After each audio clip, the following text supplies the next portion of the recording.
Alright, so with this video we're gonna build on the top of what we did the previous video. In the previous video of ours we were talking about stationary and a little more restricted, almost if you wish, type of twinkles, where what we did was forward, facing our partner, lowering, forward, facing our partner, lowering. In this video, however, we're going to talk a little more about progressive action. The good thing, however, is that we're trying to build on the top of what we already know, so we're not trying to completely reinvent actions.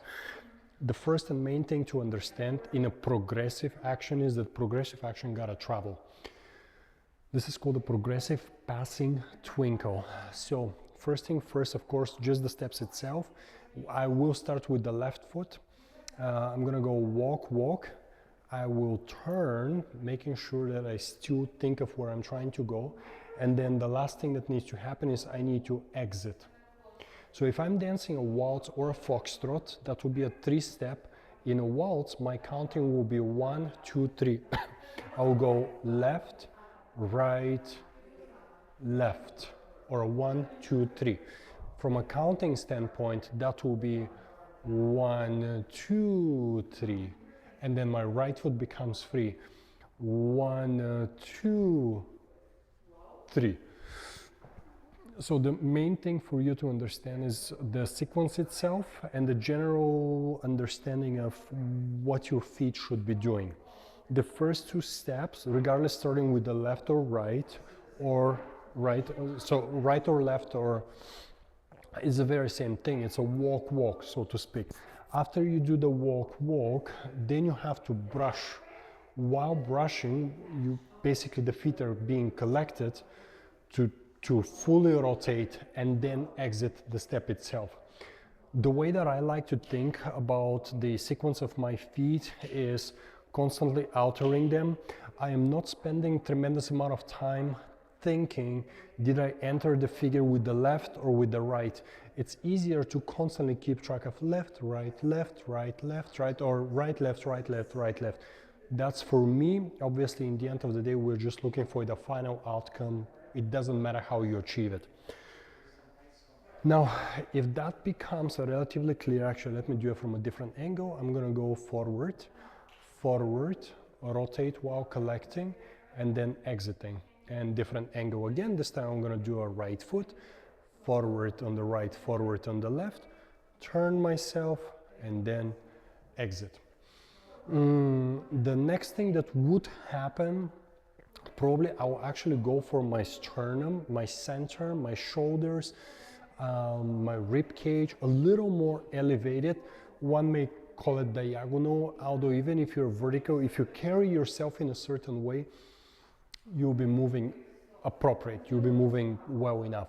What you don't want to do is you don't want to deal with your upper body weight in a bad way, where basically your upper body is more or less kind of compressed, because then you're just fighting with your weight, and that's not going to help you. So making sure that you're at least standing vertical. So I'll once again take relatively small, comfortable steps, but you can see that my upper body is more or less aligned in the way that a waltz or any kind of ballroom and American smooth dance would require. That would be the next layer, if you wish. Surpassing that, I'll probably try to take bigger steps. Bigger steps is equivalent to a couple of different techniques. The number one is we compress, right? So you have to dance a bit softer versus hyperextended, upright, and so forth. The moment when you gently compress your feet is the moment when you can actually start developing greater action. If you're standing upright and if you never really compressed your legs to create the proper action of yours, well, you will never be able to move a lot. The second thing is very important is to understand that there's a heel lead. So the heel lead absolutely needs to happen. I'm making a really big deal out of heel lead is not this. Heel lead actually does develop and it goes through the actual heel lead in the end. So although you may commence with a toe ball flat, but the heel in the end still needs to go prior to moving your spine. So once you do that, then you can dance the second step. You will brush yourself, and then you can have toe bow flat. Your progressive passing twinkle goes with a very traditional footwork of heel, toe, toe flat, heel, toe, toe flat. The brushing in between happens for a split second, and it's not a full step where you just close and you hold your feet and then you take a step. Brushing literally happens for you to collect and then exit the step. The last thing that you can kind of add into it is the head position. The head position always stays away from your partner. So if my partner is on my left side, I have to look to the right. If my partner is on my right side, I have to look to the left. And anytime I transition with the step itself, my partner will be next to me. Depending on where we are, he'll be either on the right or on the left side. So if I dance the steps, and I will start with my partner be on my left.